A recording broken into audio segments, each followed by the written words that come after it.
Good morning. UPSI भर्ती 2021 के सभी कैंडिडेट का सक्सेस ग्रुप में बहुत बहुत स्वागत है। आफ्टर ऑल, जिस नोटिफिकेशन का आप इंतज़ार बहुत दिनों से कर रहे थे, वो नोटिफिकेशन, वो विज्ञापन जारी हो गया है। तो आइए जान लेते हैं कि इस भर्ती के लिए एलिजिबिलिटी क्राइटेरिया क्या है, एज लिमिट क्या है, सिलेक्शन प्रोसेस क्या होगा, सब कुछ विस्तार से। ये जानकारी अपने साथियों को भी ज़रूर शेयर कर दीजिएगा। ऑफिशियल नोटिफिकेशन के आधार पर ही ये सारी बातें मैं आपको बताने चल रहा हूँ। तो चलिए आइए देख लेते हैं ऑफिशियल नोटिफिकेशन और सारी टर्म्स एंड कंडीशंस। तो ये है नोटिफिकेशन। पुरुषों एवं महिलाओं के लिए उप निरीक्षक नागरिक पुलिस, पुरुषों के लिए प्लाटून कमांडर, पीएसी एवं अग्निशमन द्वितीय अधिकारी के पदों पर सीधी भर्ती 2021। अब इसमें देखिए दिया हुआ है उप निरीक्षक नागरिक पुलिस के पदों का श्रेणीवार विवरण।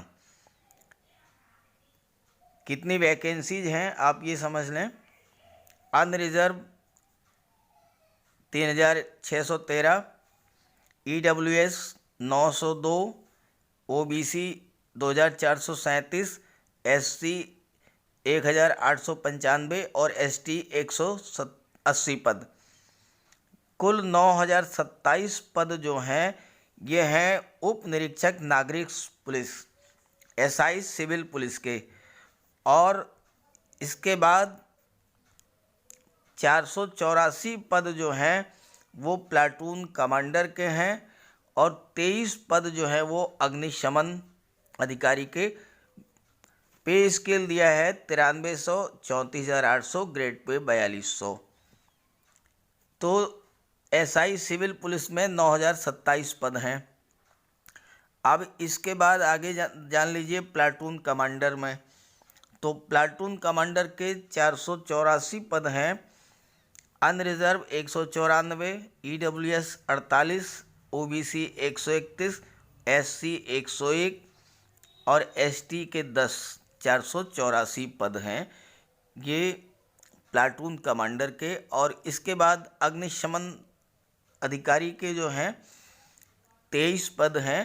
अनरिजर्व 10, ईडब्ल्यूएस 2, ओबीसी 6, एससी 5 और एसटी का कोई पद नहीं है।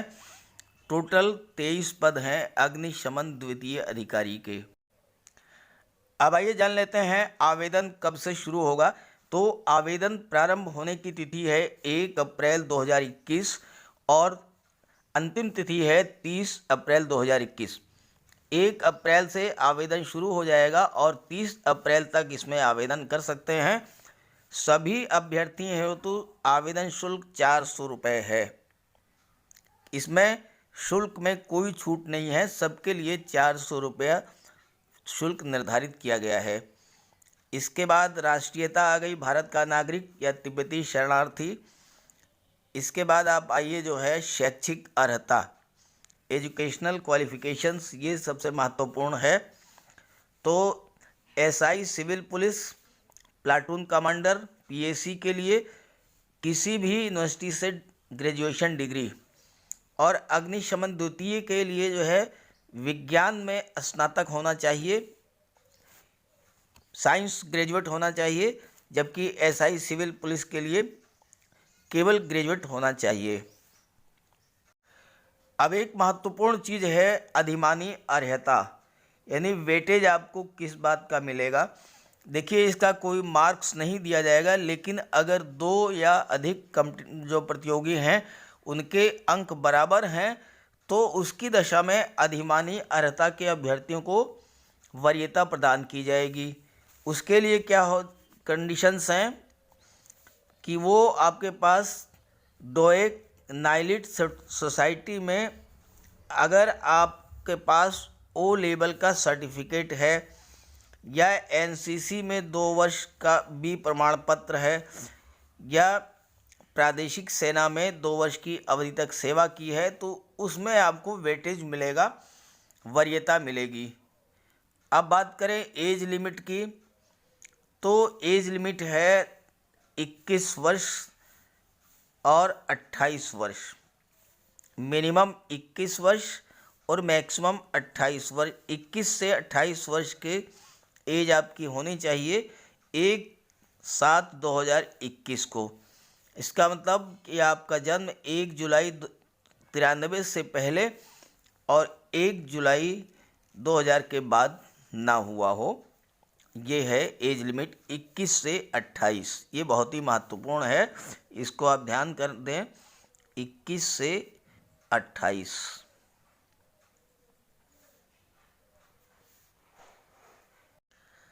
अब बात कर लेते हैं सिलेक्शन प्रोसेस की।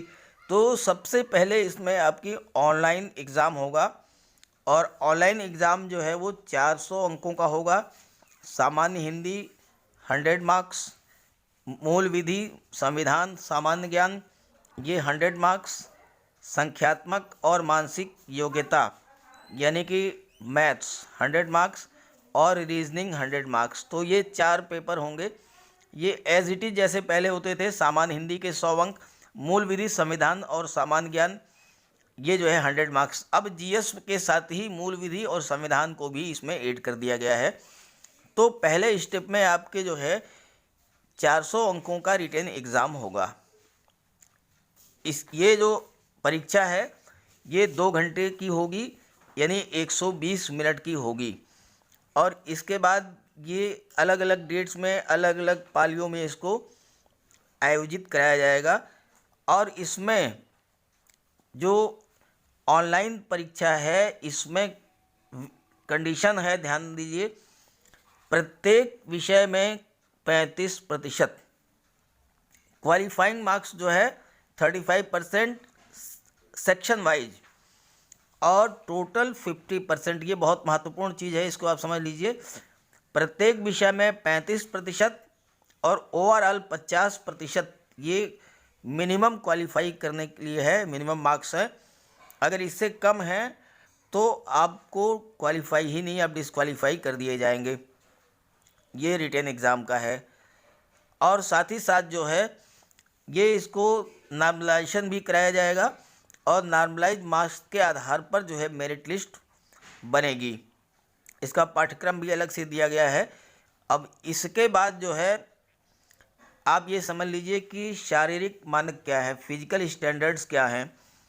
तो हाइट जो है सामान्य और एससी, हाइट की बात करें तो सामान्य और एससी के लिए 168 सेंटीमीटर और एसटी के लिए 160 सेंटीमीटर। चेस्ट की बात करें तो सामान्य के लिए और एससी के लिए 79 सेंटीमीटर और 5 सेंटीमीटर जो है प्लस होना चाहिए फुलाने पर, और एसटी के लिए 77 सेंटीमीटर, न्यूनतम 5 सेंटीमीटर सीने का फुलाव अनिवार्य है। तो ये तो फिजिकल स्टैंडर्ड्स हैं। अब महिलाओं की बात करें तो हाइट जो है अनरिजर्व ओबीसी और एसटी के लिए 152 सेंटीमीटर, एसटी कैटेगरी 147 सेंटीमीटर और वेट 40 केजी। ये फीमेल्स के लिए है मिनिमम फिजिकल। नेक्स्ट स्टेप है शारीरिक दक्षता, पीईटी, फिजिकल एफिशिएंसी टेस्ट। जब आप रिटन क्वालिफाई कर लेंगे तो रिटन क्वालिफाई करने के बाद पीईटी होगा और पीईटी जो है ये मेल्स कैंडिडेट को 4.8 किलोमीटर 28 मिनट में, फीमेल कैंडिडेट्स को 2.4 किलोमीटर की दौड़ 16 मिनट में पूरी करना अनिवार्य है। जो दौड़ पूरी नहीं करेंगे उनको एलिजिबल नहीं माना जाएगा। तो फिजिकल टेस्ट में जो है मेल्स को 4.8 किलोमीटर 28 मिनट में और फीमेल्स को 2.4 किलोमीटर 16 मिनट में ये पूरा करना होगा। इसके बाद रिटन और ये क्या कहते हैं फिजिकल, इसके बाद जो है फिर आपकी फाइनल लिस्ट बनेगी। अब एक महत्वपूर्ण है एज रिलैक्सेशन। तो एससी कैटेगरी के लिए 5 वर्ष का, एसटी के लिए 5 वर्ष और ओबीसी के लिए भी 5 वर्ष का एज रिलैक्सेशन है, लेकिन इसको आपको निर्धारित प्रारूप पर कास्ट सर्टिफिकेट देना पड़ेगा। और EWS के लिए कोई छूट नहीं है एज में। इसके लिए आपको सेल्फ असेसमेंट, सेल्फ डिक्लेरेशन देना पड़ेगा और इनकम सर्टिफिकेट देना पड़ेगा। अब आप सिलेबस भी समझ लें। सामान्य हिंदी के 100 क्वेश्चन 100 मार्क्स, मूल विधि 100 मार्क्स, मैथ्स 100 मार्क्स और रीजनिंग 100 मार्क्स। ये 400 मार्क्स का टोटल आपका पेपर होगा। सामान्य हिंदी में हिंदी, भारतीय भाषाएं, व्याकरण, वर्णमाला, तत्सम, तद्भव, पर्यायवाची, विलोम, वाक्यांशों के स्थान पर एक शब्द, रस, छंद, अलंकार, ये कंप्लीट हिंदी, सामान्य हिंदी का जो कोर्स है वो आपका 100 मार्क्स का होगा। इसके बाद मूल विधि में भारतीय दंड विधान, दंड प्रक्रिया, महिलाओं, बच्चों, अनुसूचित जाति के सदस्यों को संरक्षण देने संबंधी प्रावधान, फिर ऐसे ही संविधान में आपको संविधान का उद्देश्य, मौलिक अधिकार, ये सारी चीज़ें आ जाएंगी। सामान्य ज्ञान में सामान्य विज्ञान और भारत का इतिहास, स्वतंत्रता संग्राम, ओवरऑल जो आपका जीएस का सिलेबस होता है वही रहेगा। इसके साथ साथ जो है इसमें सामान्य ज्ञान के जो पेपर है इसके साथ कंप्यूटर कौशल की आधारभूत जानकारी भी होना चाहिए, आईटी का मौलिक आधारभूत ज्ञान होना चाहिए, सोशल मीडिया कम्युनिकेशन का भी जानकारी होनी चाहिए। इस पर भी प्रश्न पूछे जाएंगे। इसके बाद मैथ्स में आपका जो है संख्या पद्धति, सरलीकरण, दशमलव भिन्न, लघुत्तम समापवर्तन, लाभ हानि, और इसके बाद अंकगणितीय संगणना, विश्लेषण कार्य, टेबलेशन वगैरह। इसके बाद रीजनिंग का पेपर हो गया।